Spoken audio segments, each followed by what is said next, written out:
नारायणं नमस्कृत्य नरं चैव नरोत्तमं देवीं सरस्वतीं व्यासं ततो जयमुदीरयेतमुदासाळभयतेगिरि यत्कृपात्तमहं वन्दे परमानन्दमाधवं निगमकल्पतरुर्गणितं फलं शुभमुखादवसन्तं भागवतं रसमालयं मूढो रसिका भूभाविताः ॐ व्यासं वसिष्ठनत्तारं चक्रपूर्णकर्मशं पराशरात्मजं बद्धशिवतातं तपोनिधिम् ओम व्यासाय विष्णुरूपाय व्यासरूपाय विष्णवे नमो वै ब्रह्मनिधये वासिष्ठाय नमो नमः ओम श्री परमात्मने नमः ओम नमो भगवते वासुदेवाय। एकादश स्कंध अध्याय 17 वर्णाश्रम धर्म कह वर्ण चारि ब्राह्मण क्षत्रिय वैश्य शूद्र आश्रम भी चारि ब्रह्मचर्य गारहस्थ्य बानप्रस्थ संन्यास ये सब कथा कह कुवर्णर कौन आचरण ये सब गुड़ा टे कह उद्धव उवाच जस्तुया अभिहित पूर्व धर्म तद भक्तिलक्षण वर्णाश्रमाचारवता सर्वेषांग दीपदांगपि ये प्रभु उद्धव कहते कमल नयन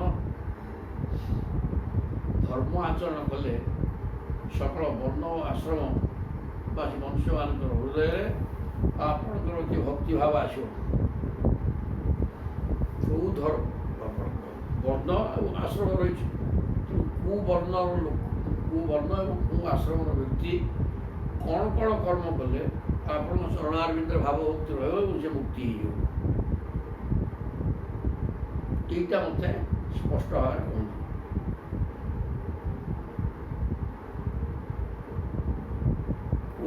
समस्त सामान काम करने दरकार नहीं वर्ण एवं आश्रम अनुसार काम करने को हम यहाँ कहते तेज सी कुवर्णर लोक कुआश्रम व्यक्ति कौन आचरण कर जहाँफल आपको पाइपर यहाँ स्पष्ट भाव मत वर्णाग्रह यथानुष्ठीयमान तुई भक्ति नृणांग भवेत स्वधर्मेणांगरविंदाख्यम समाख्यातमर्हसी यथा अनुष्ठीयमान जहाँ अनुष्ठान कले मैं आचरण कर कार्य देखेब कर तुई भक्ति नृणांग भवेत नृणांग नर मानकर तुई मान तुम ठारे आपण भक्ति आसो कौन क्रियानुष्ठान कले कि प्रकार कार्य कले आप चरणार भर भक्ति आसो नरर से कथा मत कह स्वधर्मेण अरविंदाक्ष ही अरविंदाक्ष पद्म नयन स्वधर्म समस्त धर्म अलग अलग ब्राह्मण क्षेत्र वैश्य शूद्र वर्ण अनुसार समस्त धर्म आचरण अलग अलग दरकार ये सब सभाख्यातुम रहती टिके निके भल बुझा जाफल वर्ण एवं आश्रम व्यक्ति सी अनुसार चलिए मुक्ति पूरा किल महाबाहु धर्मम परमतम प्रभो यत्तेन हंसरूपेण ब्रह्मणे अभ्यार्थमाधव हे प्रभु पूरा किल महाबाहु ये महाबाहु आपण पूर्व धर्म परमतम प्रभु हंस रूप अवतार ग्रहण करी ब्रह्मा को परम धर्म उपदेश देते परमतम धर्मम हंस रूपेण ब्रह्मण हंस हंस रूप अवतार आविर्भाव हो ब्रह्मा को उपदेश देते धर्म स इदानीं सुमहतां कालेन अमित्रकर्षण न प्रायो भविता मर्त्यलोके प्राक् अनुशासितः स इदानीं सुमहता कालेन केतବେଳେ उपदेश देते तार हिसाब तो नहीं तेणु दीर्घ दिन अतिक्रांत दीर्घ दिन पलैया फल ଯାହା ଉପଦେଶ ଦେଇଥିଲେ ସେ ଉପଦେଶ କୁଆଡ଼େ ହଜମ ହେଇଗଲାଣି, ଆଉ ଲୋକ କିଛି ତ ମନେ ରଖିନାହାନ୍ତି। ଅମିତ୍ର କର୍ଷଣ, ଅମିତ୍ର କର୍ଷଣ ମାନେ ଶତ୍ରୁମାନଙ୍କର ବିଧ୍ୱଂସକାରୀ ହେ ପ୍ରଭୁ। ଆପଣ ବ୍ରହ୍ମାଙ୍କୁ ଯେଉଁ ଉପଦେଶ ଦେଇଥିଲେ ସେ ବହୁ ଯୁଗ ଯୁଗ ପଳାଇଲାଣି, ସେଗୁଡ଼ା କାହାର କିଛି ହିସାବ ମନେ ନାହିଁ। ନ ପ୍ରାୟ ଭବିତା ମର୍ତ୍ତ୍ୟଲୋକେ ପ୍ରାୟ ଅନୁଶାସିତ। ମର୍ତ୍ତ୍ୟଲୋକରେ ପ୍ରାୟ ବହୁ ସତ୍ୟ ଯୁଗରେ ତାଙ୍କ କହିଥିଲେ, ଆଉ ଯେଉଁଟା ବର୍ତ୍ତମାନ କଳି ଯୁଗ ଆସିଗଲାଣି, ଯୁଗ ଯୁଗ ସବୁ ପଳାଇଲାଣି, ତେଣୁ ସିଏ ଆଉ ସେ ଧର୍ମ ଜ୍ଞାନ କାହାର ନାହିଁ, ସମ୍ପୂର୍ଣ୍ଣ ବିଲୁପ୍ତ। ପ୍ରାକ୍ ଅନୁଶାସିତ ବହୁ ବହୁ କାଳ ଯୁଗ ଯୁଗ ପୂର୍ବରୁ କହିଥିଲେ, ସେସବୁ ଆଉ କିଛି ନାହିଁ। ବକ୍ତା କର୍ତ୍ତା ବିତା ନାନ୍ୟ ଧର୍ମସ୍ୟ ଅଚ୍ୟୁତ ତେ ଭୁବି ସଭାୟାଙ୍ଗ ବୈରିଞ୍ଚ୍ୟାଂ ଯତ୍ର ମୂର୍ତ୍ତି ଧରା କଳା। ପୃଥିବୀରେ ତଥା ବ୍ରହ୍ମାଙ୍କର ଯେଉଁ ସଭାରେ ସକଳ ବେଦ ମୂର୍ତ୍ତିମାନ ହୋଇ ବିରାଜମାନ କରନ୍ତି,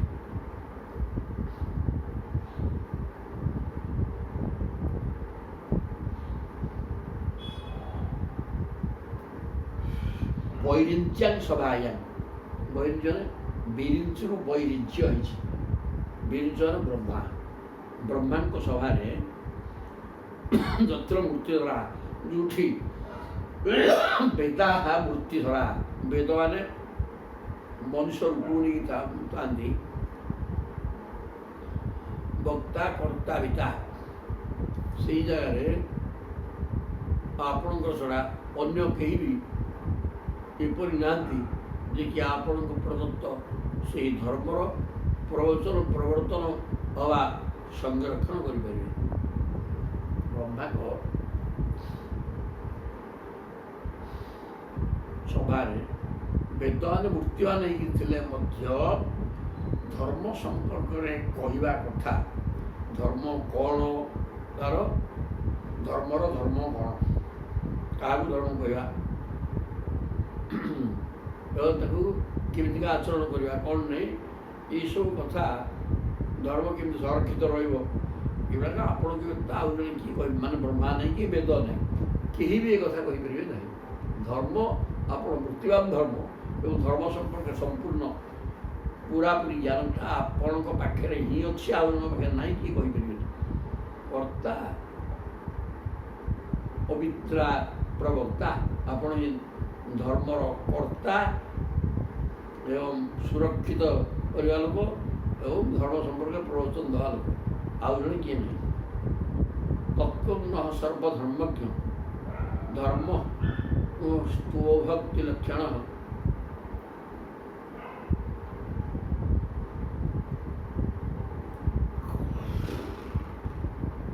ଯଥା ଯସ୍ୟ ବିଧୀୟେତ ତଥା ବର୍ଣ୍ଣୟବେ ପ୍ରଭୁ। ଅଭକ୍ତି ଲକ୍ଷଣ ନା ଭକ୍ତି ଲକ୍ଷଣ, ତେଣୁ ଏ ସର୍ବଧର୍ମର ଜ୍ଞାତା,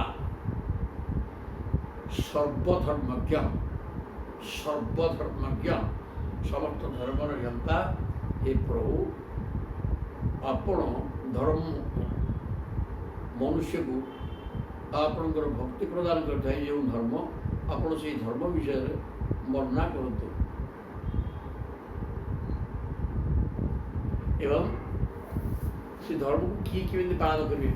ବିଭିନ୍ନ ବର୍ଣ୍ଣ ବିଭିନ୍ନ ଆଶ୍ରମ ଅଛି, ତ ତେଣୁ ତତ୍ତ୍ୱ ନ ସର୍ବଧର୍ମଜ୍ଞ, ଆପଣ ସମସ୍ତ ଧର୍ମ ଜାଣିଛନ୍ତି। ଧର୍ମ ତୁ ଭକ୍ତି ଲକ୍ଷଣ, ଆପଣଙ୍କ ଚରଣାରବିନ୍ଦରେ ଭକ୍ତି ହବ, କ'ଣ ଆଚରଣ କଲେ ସେଟା ସବୁ ଆପଣ ଜାଣିଛନ୍ତି। ଭକ୍ତି କ'ଣ କଲେ ଭକ୍ତି ହବ ସେ ସବୁ ଆପଣଙ୍କୁ ଜଣା, ଆଉ ଜଣେ କିଏ ଜାଣିନି। ଯଥା ଯସ୍ୟ ବିଧୀୟେତ ତଥା ବର୍ଣ୍ଣୟବ ପ୍ରଭୁ, କିଏ କେମିତିକା ଆଚରଣ କରିବ ତା ରୀତିମତରେ ବର୍ଣ୍ଣନା କରନ୍ତୁ। ଶ୍ରୀ ଶୁକ ଉବାଚ ଇତ୍ଥଂ ସୁଭୃତ୍ୟ ମୁଖ୍ୟେନ ପୃଷ୍ଟ ସ ଭଗବାନ ହରି ନିଜ ଭୃତ୍ୟମାନଙ୍କର ଭିତରେ ମୁଖ୍ୟ ଉଦ୍ଧବ କହିଲେ ତୁମେ ହିଁ ମୋ ଭକ୍ତମାନଙ୍କ ଭିତରେ ସର୍ବଶ୍ରେଷ୍ଠ ତୁମେ।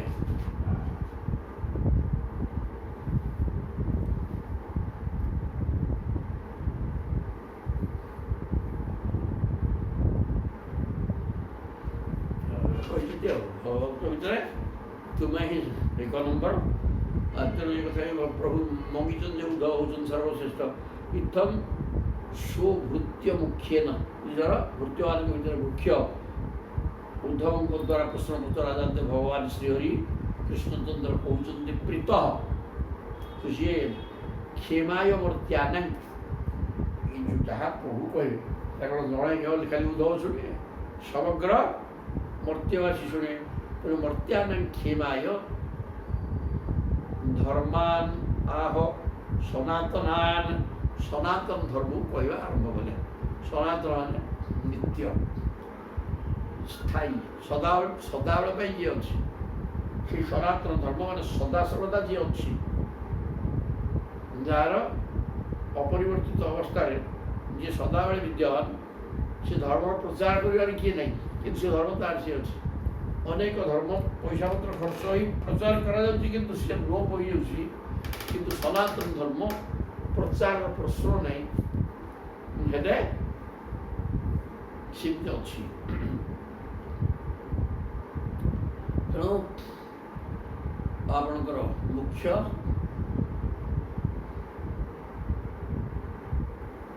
ଭୃତ୍ୟମାନଙ୍କ ମଧ୍ୟରେ ସର୍ବଶ୍ରେଷ୍ଠ ଭୃତ୍ୟ କିଏ ଉଦ୍ଧବ।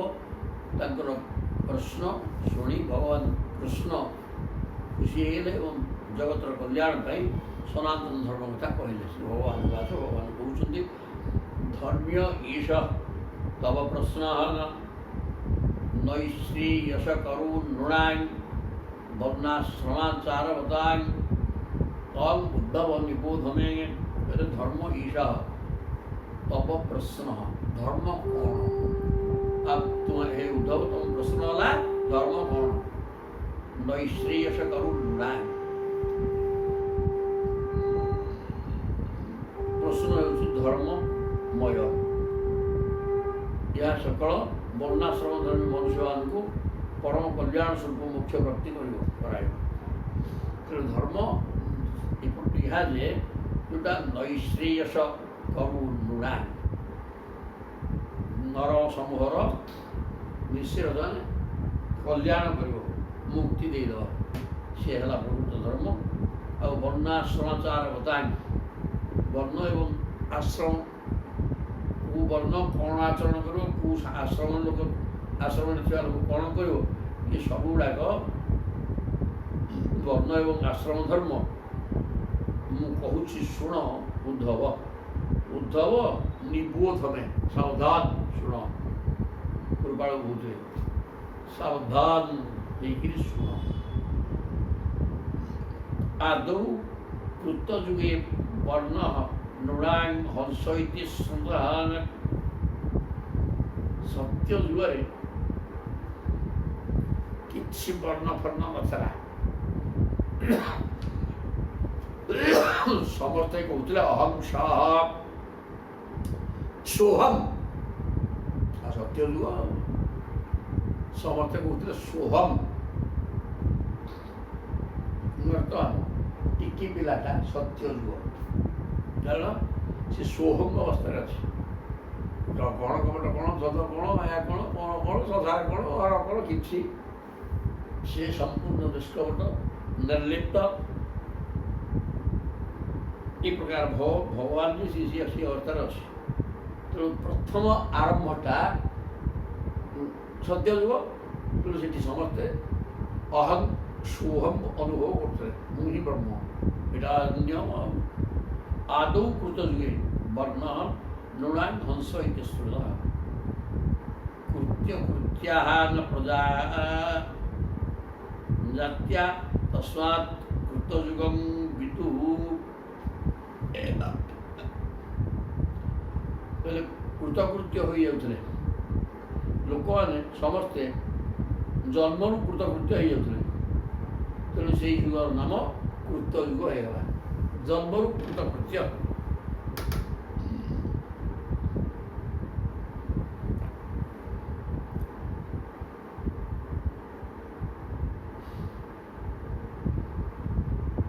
କୃତ ମାନେ ଯାହା କରିବା କଥା ସେଆ କରୁଥିଲେ, ତେଣୁ ସେମାନେ ଜନ୍ମରୁ କୃତକୃତ୍ୟ ହେଇଯାଉଥିଲେ। ତେଣୁ ତା ନା କୃତ ଯୁଗ ହେଇଗଲା।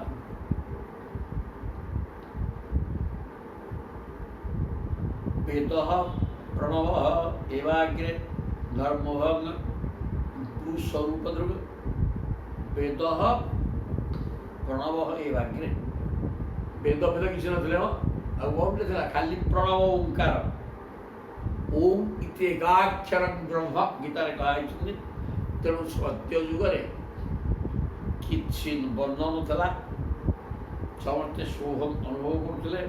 अहम ब्रह्मस्मि कृतकृत्य हो कृत जुग गला। वेद फेद किसी ना, प्रणव खाली ओंकार था। एवाग्रे धर्म भंग पुरुष रूप मुझी थी वृष रूपधारी धर्म। उपासते तपोनिष्ठा हंसं मान मुक्त कृद्विषा। निष्पाप परम तेजस्वी भक्त मैंने मते हंस स्वरूप शुद्ध परमात्मा को उपासना करते। हंस स्वरूप शुद्ध परमात्मा मुक्त कृद्विषा। तपोनिष्ठा तपस्या निष्ठा थिबा विषय पाप रहित व्यक्ति माने मत उपासना करते। वेद प्रणव धर्म धर्म वृष रूप बुझी। हंस मान जी जो मान पाप मोटे नाला एवं तपस्यार निष्ठा था से मैंने ही मत उपासना करते। सत्य जुग कथा ये सरीगला। स्पष्ट भाव में कही सत्य जुगे किसी वर्ण फर्ण नाला, समस्ते अहम ब्रह्मस्मि अनुभव करते। वेद भी मोटे नाला, खाली ओंकार थे। जमी सत्य जुग पड़ा त्रेता शिशु आसीगले। त्रेता मुखे महाभाग प्राणान में हृदया त्रयी विद्या प्रादुर्भूत अहम आसन त्रिभुत मख। त्रेता जो है कौन है मो हृदय प्राण श्वासवायु मान माध्यम ऋग्वेद संवेद चतुर्वेद तीन वेद प्रकट है। निश्वास मोर निश्वास श्वासवायु मोर श्वासवायु त्रेता जो हो जाते।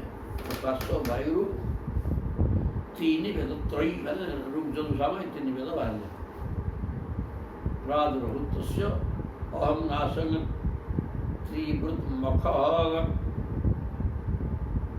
से त्रयी विद्या होता अध्यर्जु उद्गाता ये समस्त बाहर कर्म रूप यज्ञ हो प्रकट होला। होता अध्यर्जु उद्गाता यज्ञ यज्ञ गोटे आरंभ होला। तीन वेद सृष्टि वेद सत्य जुग ना, त्रेता जुग वेद सृष्टि है। तीन वेद होता अध्यर्जु उद्गाता बाहर होता ऋग्वेदी अध्यर्जु हेले यजुर्वेद आ उद्गाता संवेद है गान बही सब गान कर संवेद उद्गाता तीन बाहर।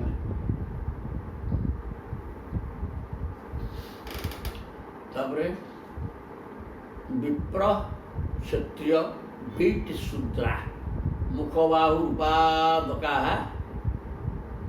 বৈরাজাত পুরুষাত জাপা ଜ ଆତ୍ମା ଚାର ଲକ୍ଷଣ ତ୍ରେତା ଯୁଗରୁ ଏଗୁଡ଼ାକ ସବୁ ହେଇଛି।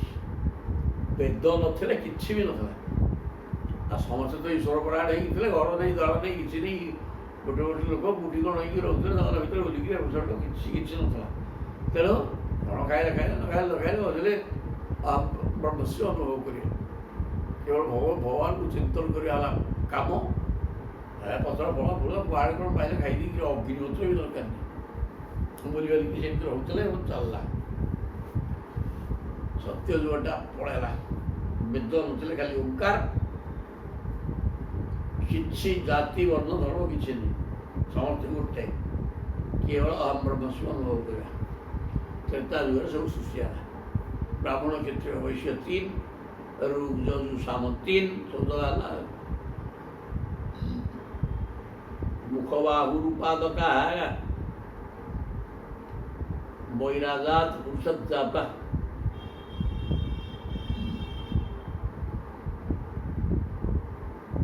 विराज पुरुषंकर मुखरु ब्राह्मण से मुख आसन बाहु राजन्य कृत गुरु तदस्य वैश्य पद व्यागुम सद्रजायत किए कुटु जाता वेदमंत्र कहुई ब्राह्मण मुखरु आले ब्राह्मण से मुख आसन बाहु राजन्य कृत प्रभु को बाहुरु राजन क्षत्रिय वाले बाहर गुरु तदस्य वैश्य गुरु मैंने जंग जंगुरु तो गुरु बाहर वैश्य पदभ्याग पादर शूद्र ये प्रकार चारि बंध सृष्टि है। त्रेता जुग आग सत्य जुग उठला किसी किसी नहीं। तापर गृहाश्रम जगन तो ब्रह्मचर्य हृदु मम जघर गुड़ाक बाहर शूद्र गुड़ाक सी खाली गृहस्थाश्रम कर गृहस्थाश्रम रही ब्रह्मचर्य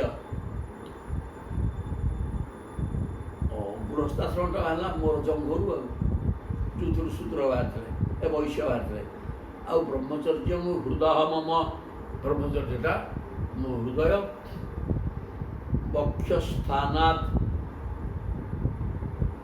बने बास वक्षरु वनवास बानप्रस्थ सृष्टि है। न्यास शीर्षणि संस्थित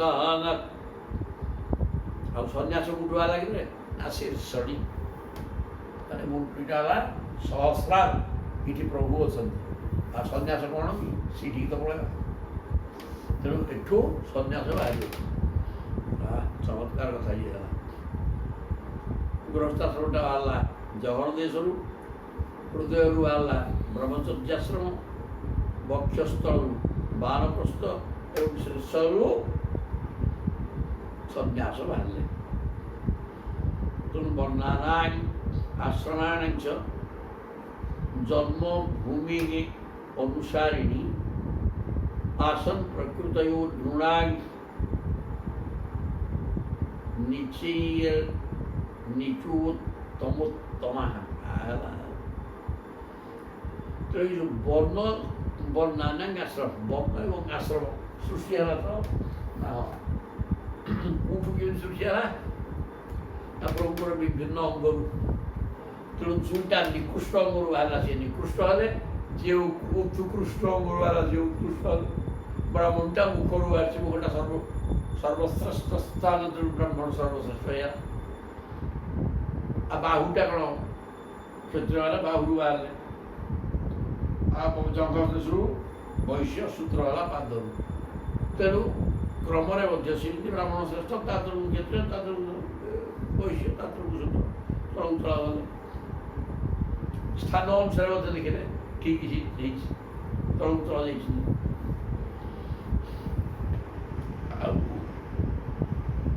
कहले वर्णानां आश्रमाणां च जन्मभूमि अनुसारिणी वर्ण एवं आश्रम गुड़ाक जी जो जन्म तदनुसार से आश्रम केमती बाहर ना गृहस्थाश्रमटा जंघरू सन्यासटा बाहर सहस्रारू। तेणु से मुख्य ହୃଦୟରୁ ବ୍ରହ୍ମଚର୍ଯ୍ୟାଶ୍ରମ ସେଟା 2 ନମ୍ବରରେ ସିଏ ଯେହେତୁ ହୃଦୟରୁ ବାହାରିଛି। 3 ନମ୍ବରରେ ଜଙ୍ଘ ଯେଉଁଠୁ ଶୂଦ୍ର ବାହାରିଲେ ଯେଉଁଠୁ ବୈଶ୍ୟ। 4 ନମ୍ବରରେ ପାଦରୁ ଶୂଦ୍ର ବାହାରିଲେ ସେ ତଳୁ ତଳୁ ସିଏ ଗଲା। ଇଏ ସେମିତି ତେଣୁ କ୍ରମରେ ଇଏ ଆଧିକ୍ୟ ଏବଂ ନିମ୍ନ ହେଲା।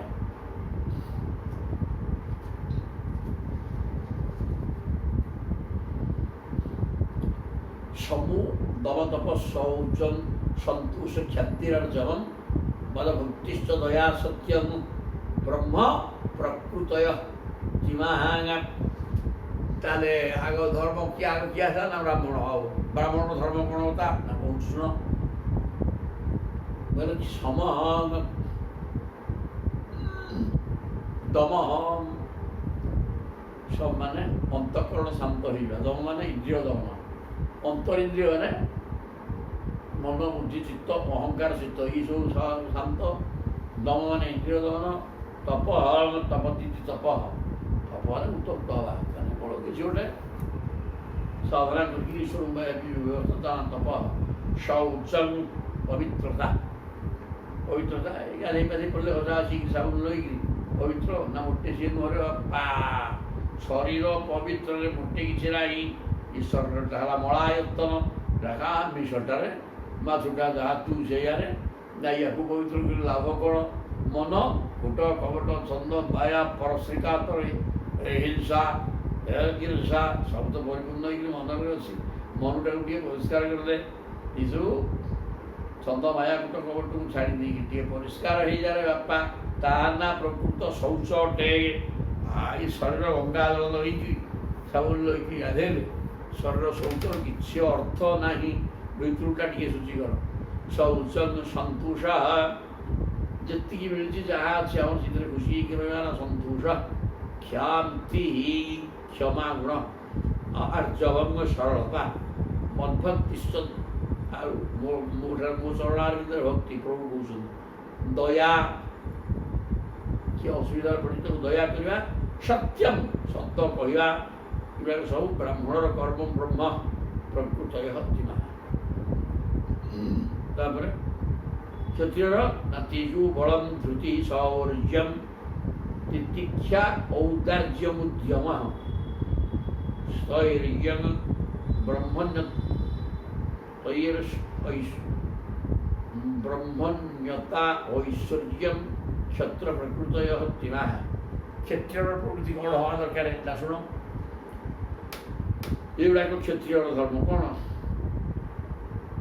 ना तेज शरीर ज्योतिवाद बलम बल प्रयोग कर अनेक कथा कर धृति धैर्य थी गोटा बल प्रयोग कर खसिकी पलाय शक्ति पाऊनी ना शक्ति सामर्थ्य अच्छी धैर्य भी अच्छी। शौर्यम शूरता माने वीरत्व तितिक्षा सहिष्णु भाव औदार्यम उदार स्वभाव उद्यम कर्म करने चेष्टा सदाବେଳେ से कर किए क्षत्रियटा। स्थैर्य माने स्थिरता ब्रह्मण्यता एवं ब्राह्मण को देवता भाया मान ये सब क्षत्रिय धर्म।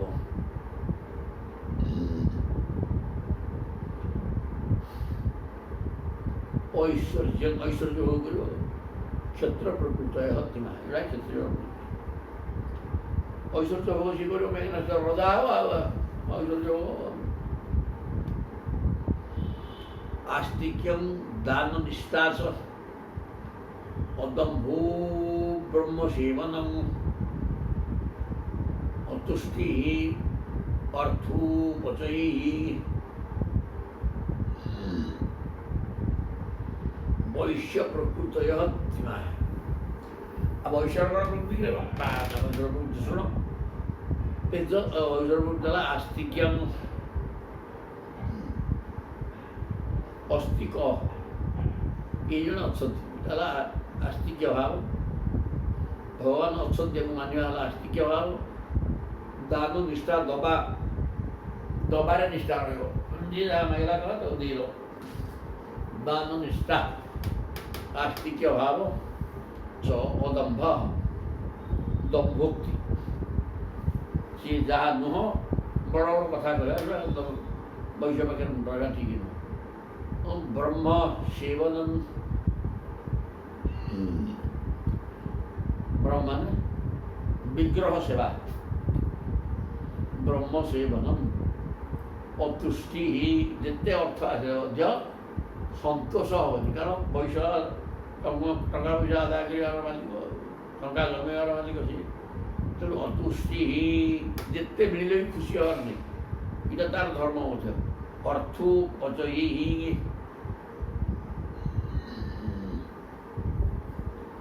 अर्थ टंका पैसा यदि अपचय है बेकार खर्च होगा ताहले से असंतुष्ट हम अतुष्टि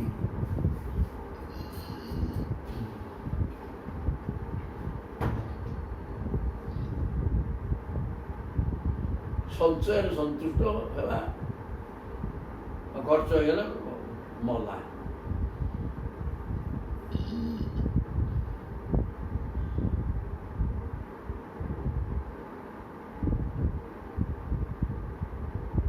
अर्थ अवचयी टंका खाली जमी हम खर्च किसी हो जिते जमाइले सन्तुष्ट हेनी वैश्य प्रकृत ये सब वैश्य प्रकृति शूद्र कौन ना शुश्रूषण द्विज भवान देवानां चाप्य मायया तत्र लब्धेन सन्तोषः शूद्र प्रकृतयः त्रिमाः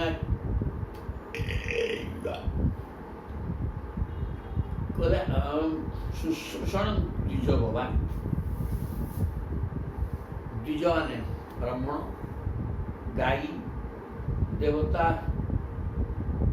एमानकर अमाया शुश्रूषण कपट न रखिकी खुला हृदय कौन क्या सेवा कर ब्राह्मण गाई देवता मान सेवा कर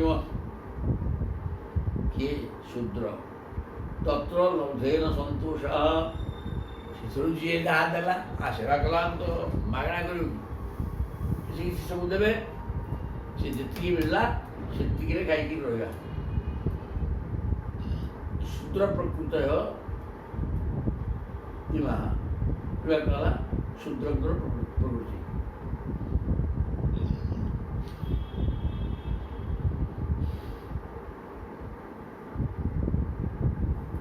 अशौचम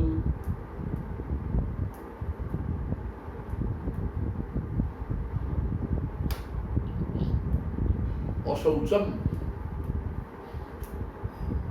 अनृतम स्थेयम नास्तिक्यम शुष्क विग्रह काम क्रोधस्य तरसस्य स्वभावः अंत्यवशायिनां शूद्र गुड़ा कौन कहे ना अशौच पवित्रता किसी नहीं गाधे कौन कहे ठीक चार्टा बेलू गाधाती अशौच अनृतम केवल विष कहे स्थेयम चोरी करेंगे नास्तिक्यम मोटे कहीं ना भगवान भगवान दरकार नहीं मान शुष्क विग्रह ईश्वर परलोक को विक्षेप न थाए काम क्रोध तरसस्य काम क्रोध भय स्वभाव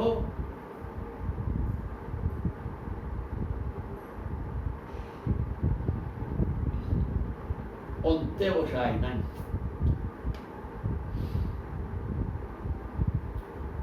काम क्रोध तृष्णार अधीन होकर रही ये सब हूँ अंत्य मान स्वभाव काम क्रोध तरसश्च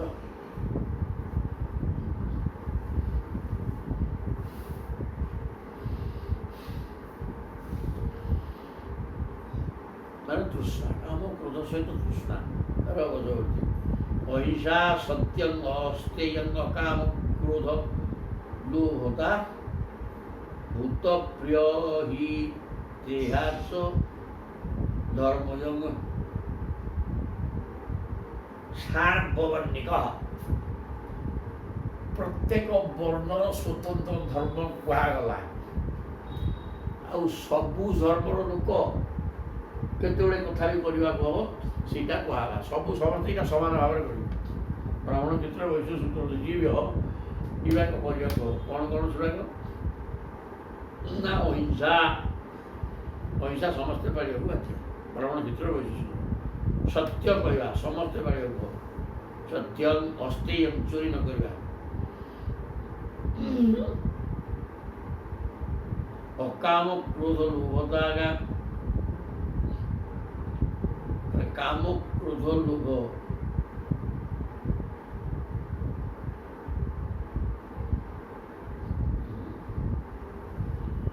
अहिंसा सत्यम अस्तेयम अकाम अकाम क्रोध लोभता कामना करिवनी क्रोध कापर करिवनी लोभ रखिवनी भूत प्रिय हिते हास सब भूत को निजर प्रिय बोलिक देख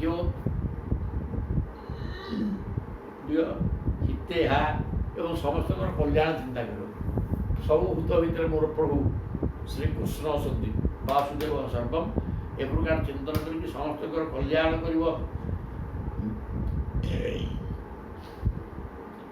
न धर्मो च धर्मो सार्वभौम ब्राह्मण क्षत्रिय वैश्य शूद्र समस्ते एक आचरण कर अहिंसा हिंसा न करवा सत्य कहवा चोरी न करवा कामना किसी न रखा क्रोध न रखा लोभ काम क्रोध लोभ गुड़ाक रख भूत प्रिय हिते हास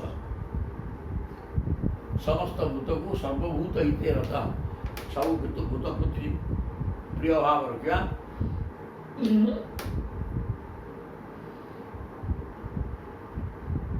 हिते हा समस्त कल्याण चिंता करा ये सब वर्णर धर्म द्वितीय प्राप्य अनुपूर्व्य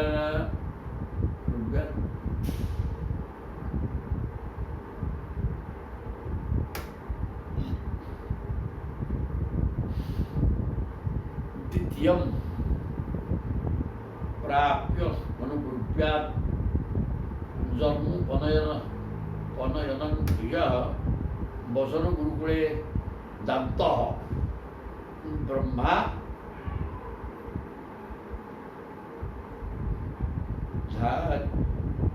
ध्यायात चाहुत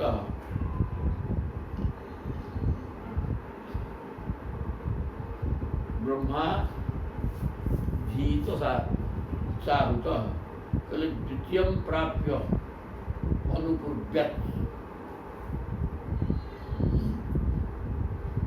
द्विज माने ब्राह्मण क्षत्रिय वैश्य गर्भाधान आदि संस्कार क्रम यज्ञकृत संस्कार पूर्वक द्वितीय जन्म लाभ करेंगे द्वितीय प्राप्य अनुपूर्व्यात थोड़े महापुरुष जन्म हेले आउ थे विधि जन्म है द्वितीय जन्म रूप नयन द्विज तेणु संस्कार द्विज उच्यते द्वितीय थर जन्म हेले तेणु ना द्विज है इतना आगु ब्राह्मण क्षेत्र वैश्य समस्ते उपहरण करते ये करुणा बसन गुरुकुले उपाहित ग्रहण सरला गोटे अच्छी से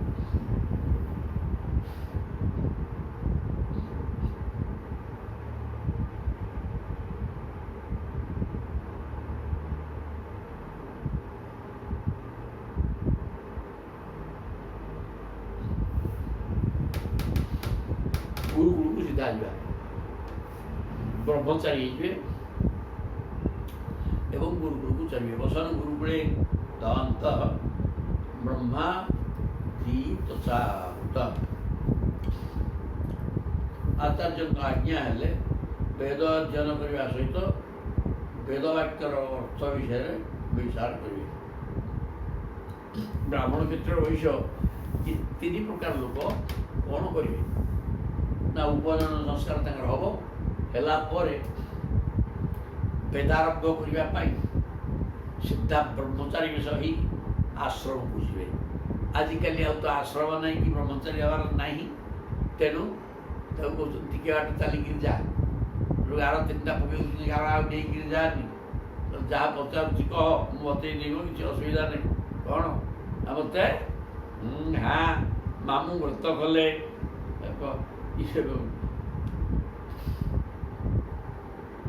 କିନ୍ତୁ ନନା ବିବାହ କରୁନାହାନ୍ତି, ଆଉ ତେଣୁ ମୁଁ ଋଷିକି ପଳଉଛି ଆଉ ନାଚା ନାଚା କ୍ଷେତ୍ର ବିବାହ ନା 9ଟା 10ଟା 2:30ଟା ଏମିତି ସବୁ କହିବେ, କିନ୍ତୁ ଆସିବେ। ଏସବୁ ଗୋଟେ ପ୍ରହସନ ହେଇଯାଇଛି। ପାଠ କିନ୍ତୁ ଏଠି ନାହିଁ, ପାଠ ଥିଲା ସିଧା ଗୁରୁକୁଳକୁ ଯାଆନ୍ତି, ସେ ପାଠ ପଢ଼ିକି ଆସନ୍ତି। ସେ ସିଷ୍ଟମ ସବୁ ପଳେଇଲା। ସେ ଯେଉଁ ମେଖଳା ଅଜିନ ଦଣ୍ଡାକ୍ଷ ବ୍ରହ୍ମସୂତ୍ର କମଣ୍ଡଳୁନ ଜଟିଳ ଅଧୌତ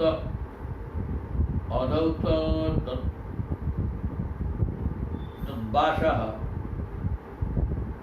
अरक्तपीठः कुशान्तधत्। ତାହେଲେ ବ୍ରହ୍ମଚାରୀଙ୍କର ରୂପଭେଦ କ'ଣ ହେବ ନା ମେଖଳା ପିନ୍ଧିବ, ମୃଗ ଚର୍ମ ଅଜିନ ମାନେ ମୃଗ ଚର୍ମ। କି ମୃଗ ଚର୍ମ ପିନ୍ଧିବା ଦୁର୍ଭାଗ୍ୟ ନୁହଁ। ତାହେଲେ ଚର୍ମଟା ଆଣିବ କେମିତି? ଗୋଟିଏ ମାଇଲେ ନା ନାହିଁ, ଆଉ ଗଲା। ଆଉ ଯଦି ସମସ୍ତେ ମୃଗ ଚର୍ମ ପିନ୍ଧିବେ, ମୃଗ ଆଉ ରହିବେ ତ ଜଙ୍ଗଲରେ, ଇଏ କ'ଣ କମ୍ ଦୁର୍ଭାଗ୍ୟ। ତେଣୁ ସେଗୁଡ଼ାକ ଆଉ ଆଜିକାଲି ନାହିଁ, ଠିକ୍ କିଛି ଅସୁବିଧା ନାହିଁ। ବ୍ରହ୍ମଚାରୀ ପିନ୍ଧିବେ ମେଖଳା, ରାଣ୍ଡିମାନଙ୍କୁ ମାରିବେ ଫେରେ। ଆଉ ନେଇକି ଆଉ ଅଛି ଆଉ ଉଠି ଯାଉଛି। ଏ ତ ମୃଗ ଚର୍ମ ପିନ୍ଧିବ ଜେଲ ପଳାଇବ ସିଧା। ଉଠୁ ଆଣିଲୁ କ'ଣ ହେଲା, ଚାଲିଲା ଏମିତି। ମୃଗ ଚର୍ମ ସେଠୁ ବର୍ଣ୍ଣ ଅନୁସାରେ ଦଣ୍ଡ ଧରା ହେବ। ଦଣ୍ଡ ରୁଦ୍ରାକ୍ଷମାଳା ଯଜ୍ଞ ଉପହିତ ଯେଉଁ ସବୁ ପକେଇ ଦଣ୍ଡ କମଣ୍ଡଳ ଧାରଣ କରିବ। ସେ ଶିରରେ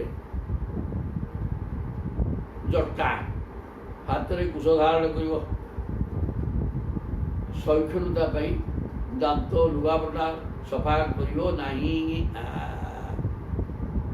ରଙ୍ଗିନୀ ଆସନରେ ବସିବ ନାହିଁ। ବ୍ରହ୍ମଚର୍ଯ୍ୟ ଆଉ ଗୋଟେ ଛକଚକିଆ ରଙ୍ଗିନୀ ଆସନରେ ବସିବ।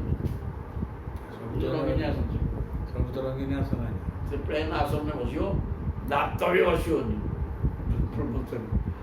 ବ୍ରହ୍ମଚର୍ଯ୍ୟ ହେବ, ଖାଲି ଆଙ୍ଗୁଠିରେ ରବାଟି କରିଦେବ ଯେତିକି ପାଇଲା, କିନ୍ତୁ ଦାନ୍ତ ଘଷା ବି ନାହିଁ। ଏଇ ଗଲା ପାଠ ଆଉ ମାରି ହେବ। ଦାନ୍ତ ଧୌତ କୁଶାନ୍ତ ଗଲା। ତାପରେ ସ୍ନାନ ଭୋଜନ ହୋମେଷୁ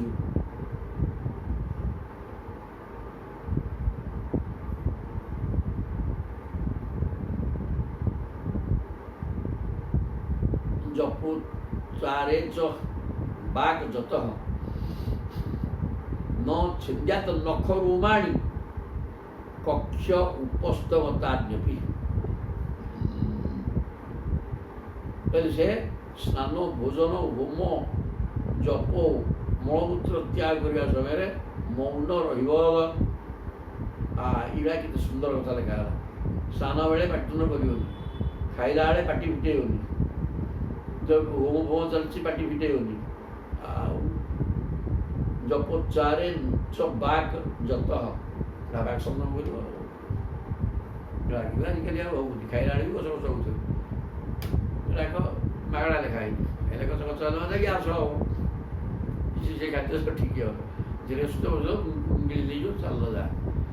କିନ୍ତୁ ପାଠ ଆଉ ସ୍ନାନ ଭୋଜନ ଆଉ ହୋମ ଇତ୍ୟାଦି କରିବା ସମୟରେ ଯଦି ବାଜ୍ୟ କଥାବାର୍ତ୍ତା ନାହିଁ, ଧୀରେ ସୁସ୍ଥେ ବସି କାମ ଗୁଡ଼ିକ କରିବ, ବାକ୍ ସଂଯମ କରିବ। ନ ଛିନ୍ଦ୍ୟାତ ନଖରୁ ମାଣି, ନଖ କାଟିବ ନାହିଁ, ଯେଡ଼େ ବଡ଼ ହେଉଛି ଏଇଟା ନ ହେଉଛି। ଲୋମ ଏସବ କିଛି କଟା ନାହିଁ। କକ୍ଷ ଉପସ୍ଥଗତାନ୍ୟପି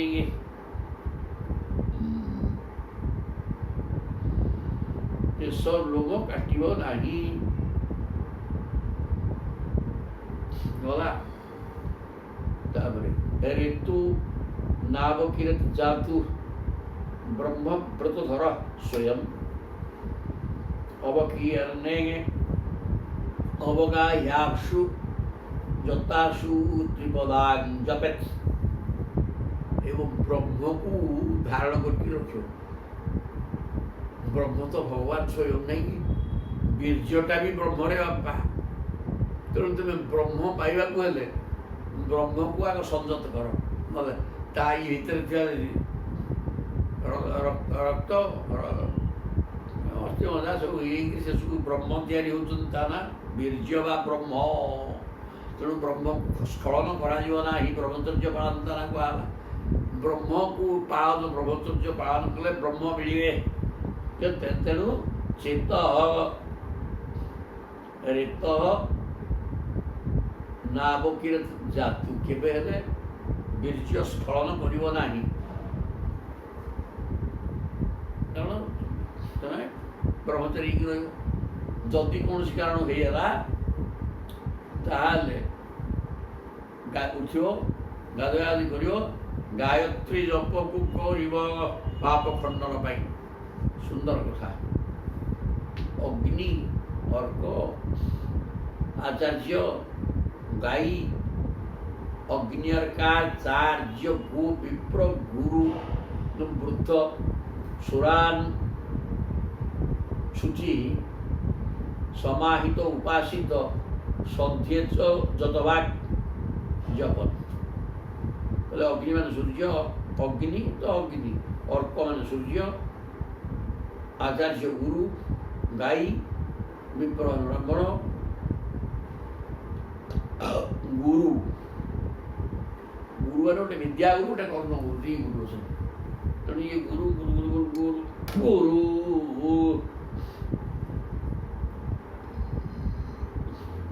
वृद्ध वयोवृद्ध लोक, सुरान शुचि एवं देवता,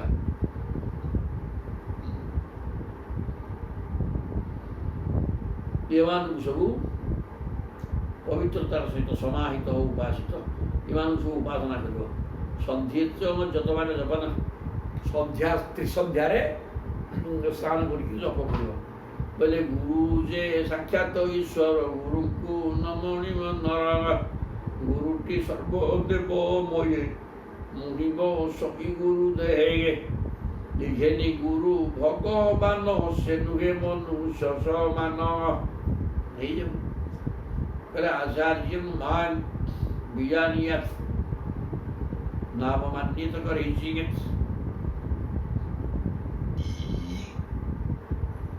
न मर्त्य बुद्ध्या असूयेत सर्वदेवमयो गुरु।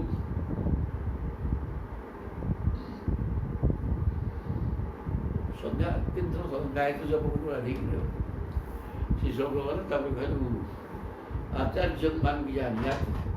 गुरु जी मुझे जान भगवान कौन मोठार गुरु थी तो गुरु ब्रह्मा गुरु विष्णु ना बीजा नाम मान्यत कर गुरु को अपमान करियो नाही, कारण गुरु होचंती स्वयं ब्रह्म। न मर्त्य बुद्धिया असूयेत, तेणु मर्त्य बुद्धि साधारण मानव ये बुद्धि असूया भाव माने गुण दोषारोप करिवो नाही, गुरु को गुण रे दोषारोप करिवो नाही, असूया नहीं। सर्वदेव मयो गुरु गुरु होचंती समस्त देवता वा देवता स्वरूप, सब देव देवता सब देवता रूप, समस्त देवता रूप से। तेणु गुरु को साधारण मनुष्य चिंता करनी, ईर्षा असूया गुण में दोषारोप कर। सायं प्रातः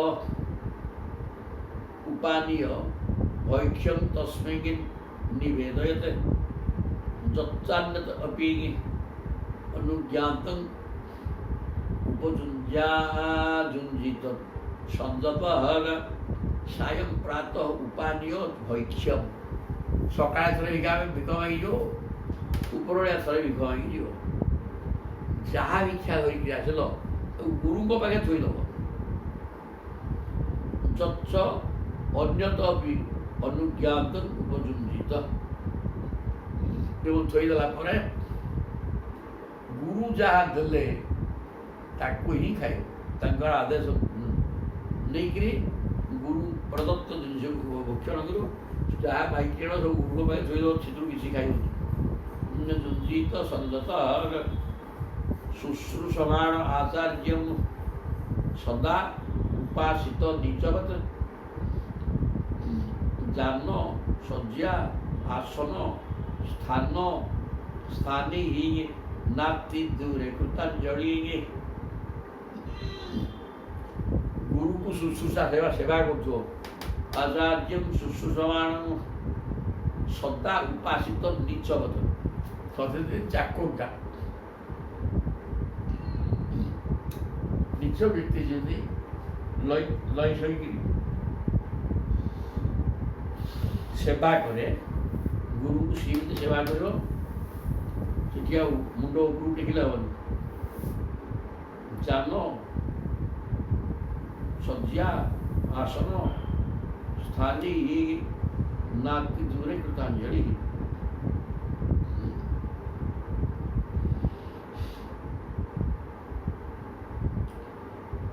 ଏପରି ଭାବରେ ଅତ୍ୟନ୍ତ ନମ୍ର ହୋଇ ଆଚାର୍ଯ୍ୟଙ୍କ ସେବା ଶୁଶ୍ରୂଷା କରି ସର୍ବଦା ତାଙ୍କର ଆଜ୍ଞା ପାଳନ କରିବାରେ ଲାଗିବ। ଏବଂ ବୃତ୍ତ ଗୁରୁକୁଳେ ବସେତ ଭୋଗ ବିବର୍ଜିତ ବିଦ୍ୟା ସମାପ୍ୟତେ ଯାବତ ବିବ୍ରତମ ଖଣ୍ଡିତ। ଏହି ପ୍ରକାର ଗୁରୁକୁଳରେ ରହିବ।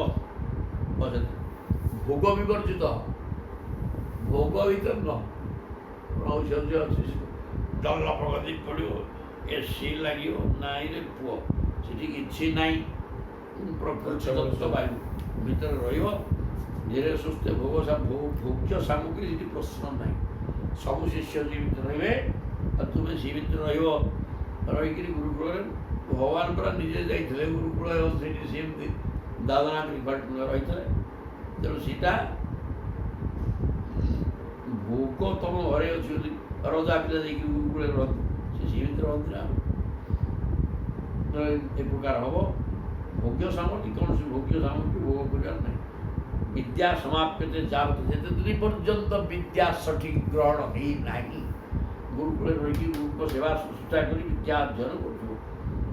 ବ୍ରତଙ୍ଗ ଖଣ୍ଡିତ ବ୍ରହ୍ମଚର୍ଯ୍ୟ ବ୍ରତକୁ, ଅଖଣ୍ଡ ବ୍ରହ୍ମଚର୍ଯ୍ୟ ବ୍ରତକୁ ପାଳନ କରି ଗୁରୁ ସେବା କରିକିରି ହରିବୋଲ କରୁଥିବ। କ'ଣ କରୁଥିବ ନା ବିଦ୍ୟା ଅର୍ଜନ କରୁଥିବ। ଯଦା ଅସౌ ଛନ୍ଦସାଂ ଲୋକଂ ଆରୋକ୍ଷଣ ବ୍ରହ୍ମବିଷ୍ଟକଂ ଗୁରବେ ବିନ୍ୟସତ ଦେହଂ ସ୍ୱାଧ୍ୟାୟାର୍ଥଂ ବୃହତ ବ୍ରତ। ଯଦି ବ୍ରହ୍ମଚାରୀ ମୂର୍ତ୍ତିବାନ ଦେବଗଣଙ୍କ ନିବାସ ସ୍ଥାନ ବ୍ରହ୍ମଲୋକକୁ ଯିବାକୁ ଚାହୁଁଥାନ୍ତି, ତେବେ ସେ ଆଜୀବନ ନୈଷ୍ଠିକ ବ୍ରହ୍ମଚର୍ଯ୍ୟ ବ୍ରତ ଧାରଣ କରିବା ଆବଶ୍ୟକ। ତା ସହିତ ବେଦ ଅଧ୍ୟୟନ ନିମନ୍ତେ ନିଜର ସମଗ୍ର ଜୀବନ ଆଚାର୍ଯ୍ୟଙ୍କ ସେବାରେ ସମର୍ପଣ କରିବା ଦରକାର। ଯଦି ଅସୌ ଛନ୍ଦସାଂ ଲୋକଂ ଆରୋକ୍ଷଣ ବ୍ରହ୍ମବିଷ୍ଟାପନ, ଯଦି ବ୍ରହ୍ମପଦକୁ ପାଇବାର ଲାଳସା ରହିଛି, ତାହେଲେ କ'ଣ କରିବ ନା ଗୁରବେ ବିନ୍ୟସତ ଦେହଂ, ଏ ଶରୀରଟାକୁ ଗୁରୁକୁ ସମର୍ପଣ କରିବ। ପ୍ରଭୁ ଆଉ ଘରକୁ ଆସିବନି, ସେଇ ଗୁରୁକୁଳରେ ରହିବ, ଗୃହସ୍ଥାଶ୍ରମ କରିବ ନାହିଁ, ବ୍ରହ୍ମ ପାଇବ ରହିବ, ବ୍ରହ୍ମ ଆରାଧନା କରିବ। ତେଣୁ ସେଠି ସେ ଆଉ ଘରକୁ ଆସି ଫେରିବନି, ସେଠି ସେ ରହିଲା, ବ୍ରହ୍ମ ପାଇବା ବ୍ୟବସ୍ଥା କରିବ। ଦେହଂ, ଏ ଦେହଟାକୁ ଅର୍ପଣ କରିଦେବ ଗୁରୁଙ୍କ ପାଖରେ। ସ୍ୱାଧ୍ୟାୟାର୍ଥଂ ବୃହତ ବ୍ରତ, ଏବଂ ସ୍ୱାଧ୍ୟାୟ ବେଦ ଶାସ୍ତ୍ର ଅଧ୍ୟୟନରେ ଦୃଢ଼ ଭାବରେ ଲାଗିବ। ଦୃଢ଼ ବ୍ରତ ଅଗ୍ନୌ ଗୁରୌ ଆତ୍ମନିଚ ସର୍ବଭୂତେ ସମାନ୍ତରଂ ଅପୃଥକ୍ ଧୀଃ ଉପାସିତ ବ୍ରହ୍ମବର୍ଚ୍ଚ सी अकल्मष अग्नौ अग्नि ठारे सब सप्तमी व्यक्ति गुरु गुरु ठारे आत्मनि निज ठारे सर्वभूतेषु सबु जीवों ठारे मां परम मु अच्छी सब भीतर मत देख एकमात्र विद्यमान वासुदेव सर्वम पाठ अग्नि गुरु निज निज भितर सब भूत भितर एक भगवान कृष्ण अच्छा कथा चिंतन कर अपृथक धी क्या भिन्न बुद्धि देखा ना वासुदेव सर्वम ये प्रकार बुद्धि उपासना कर ब्रह्मवर्चस्व अकल्मष कलम पाप रहित हो ब्रह्म चिंतन लग जाए सब भीतर तो ब्रह्म मो प्रभु अच्छा पूरा चिंतन कर तृणाय निरीक्षण स्पर्श संलाप खेलनादिकम न प्राणिनो मिथुनी भूतान अगृहस्थु अग्रत त्यजेत अग्रत त्यजेत ब्रह्मचर्य पालन रही व्यक्तिटा स्त्रीणां निरीक्षण स्त्री की चाहिए नाही स्पर्श करिव नाही संलाप तार सहित आलाप करिव नाही संलाप खेलनादिकम थट्टा परिहास कथबार्ता करिवनी परिहास थट्टा परिहास करिवनी प्राणी न मिथुनी इन भूतान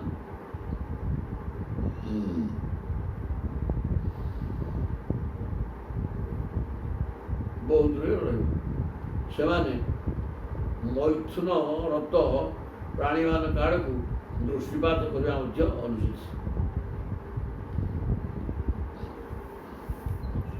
स्त्री मान किसी कथबार्ता करें स्पर्श कहला जोड़ाक बह गृहस्थाश्रम भर अच्छा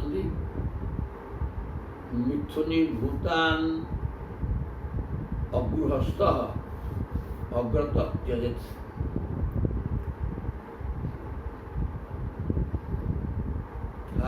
मिथुन तो प्राणी है कुकुरा फुकुरा कर चाहिए चाहिए आसो काम भाव तेणु अन्य प्राणी जो मिथुन सेगुड़ाक देखियो ना शौचम आचमनम स्नानम संध्योपासनम आर्जवम तीर्थ सेवा जप स्पृश्या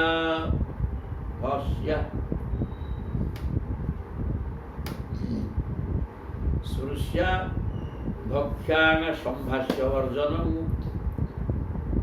प्रिय उद्धव जी शौच आचमन स्नान संध्या उपासना सरल भाव जीवन यापन संधि उपासन आर्जवन सरल तीर्थ सेवा जप जप करवा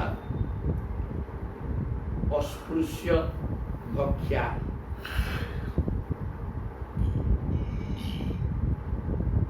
जप समस्त प्राणी ठारे मत ही दर्शन करवा काय मनोव्यक्ति संयत रहा ये सब नियम ब्रह्मचारी कि गृहस्थ कि वानप्रस्थ समस्त सामान भाव यहाँ समस्ते करेंगे गाधेव पवित्रता समस्त दरकार खाली ब्रह्मचर्याश्रम जी सी गाधेव कि समस्ते तेणु शौच आचमन स्नान संध्या उपासना सरलता तीर्थ सेवा जप अस्पृश्य भक्ष्यागा अभक्ष्य भक्षण जोड़ा कहीं करनी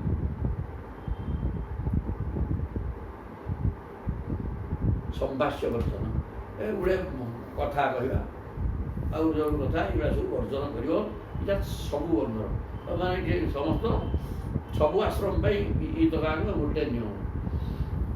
ତାପରେ ସର୍ବାଶ୍ରମ ପ୍ରଯୁକ୍ତୋୟଂ ନିୟମ କୁଳନନ୍ଦନ ମଦଭାବ ସର୍ବଭୂତେଷୁ ମନୋବାକ୍ୟାୟ ସଂଯମ ସର୍ବାଶ୍ରମ ପ୍ରଯୁକ୍ତୋୟଂ।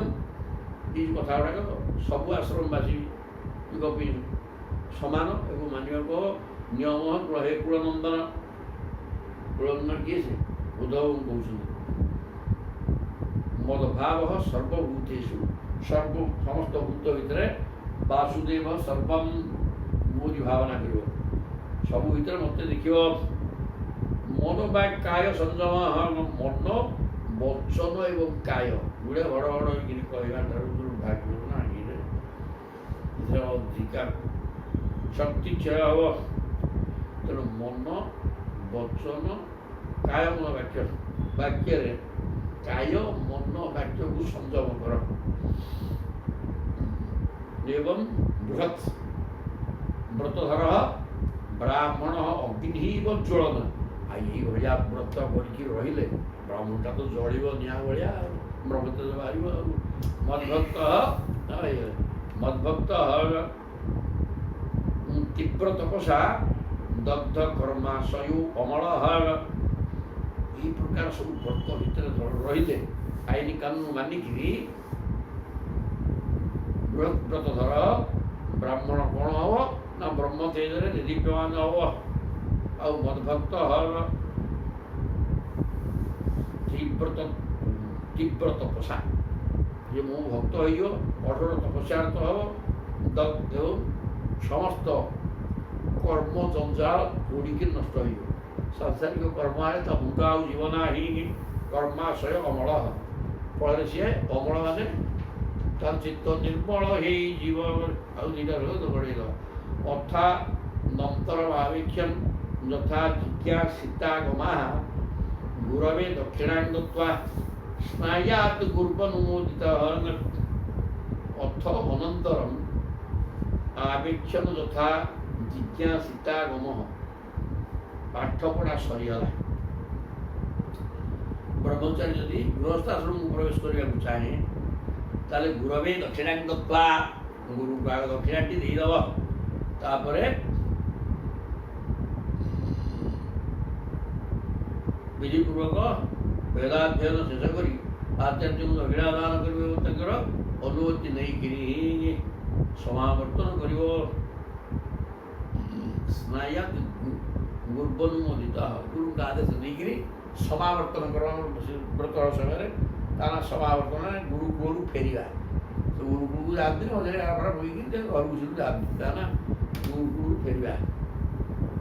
ବ୍ରହ୍ମଚାରୀ ଯାଆନ୍ତି ଋଷଣୀ କହନ୍ତି, ଋଷିଆଣି କେମିତି କ'ଣ କହନ୍ତି।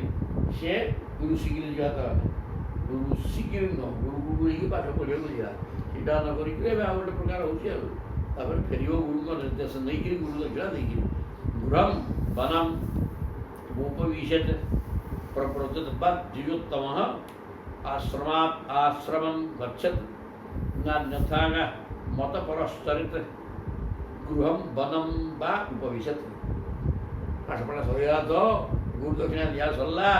କୁଆଡ଼କୁ ଯିବ କିରେ ନା ବାଟ ଦୁଇଟା, ଗୃହମ୍ ବନମ୍ ବା ଘରକୁ ଫେର ନହେଲେ ବନକୁ ଚାଲେ। ସେ ଗୁରୁଙ୍କ ନିର୍ଦ୍ଦେଶ ସେଇଠି ରହିବୁ। ଯଦି ଘରକୁ ଆସିଲୁ ଗୃହସ୍ଥାଶ୍ରମ କଲୁ, ନହେଲେ ସନ୍ନ୍ୟାସୀ ବନମ୍ ବା ଉପବିଶେତ୍ ପ୍ରବ୍ରଜତ ବା ଦ୍ୱିଜୋତ୍ତମ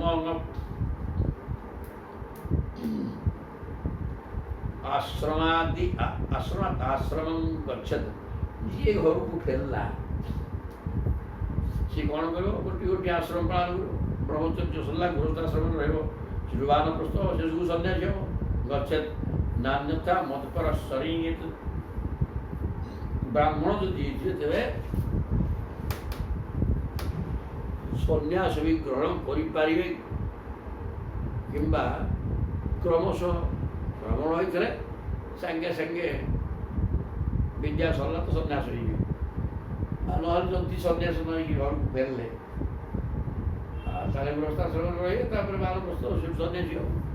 ଏଇଟା ହେଲା ପାଠ। ଏଠି ଏତିକିରେ ଥାଆନ୍ତୁ, ଜମେଇକିରି ଗଢ଼ିଲେ ଦେଖିବା 58 ଆହୁରି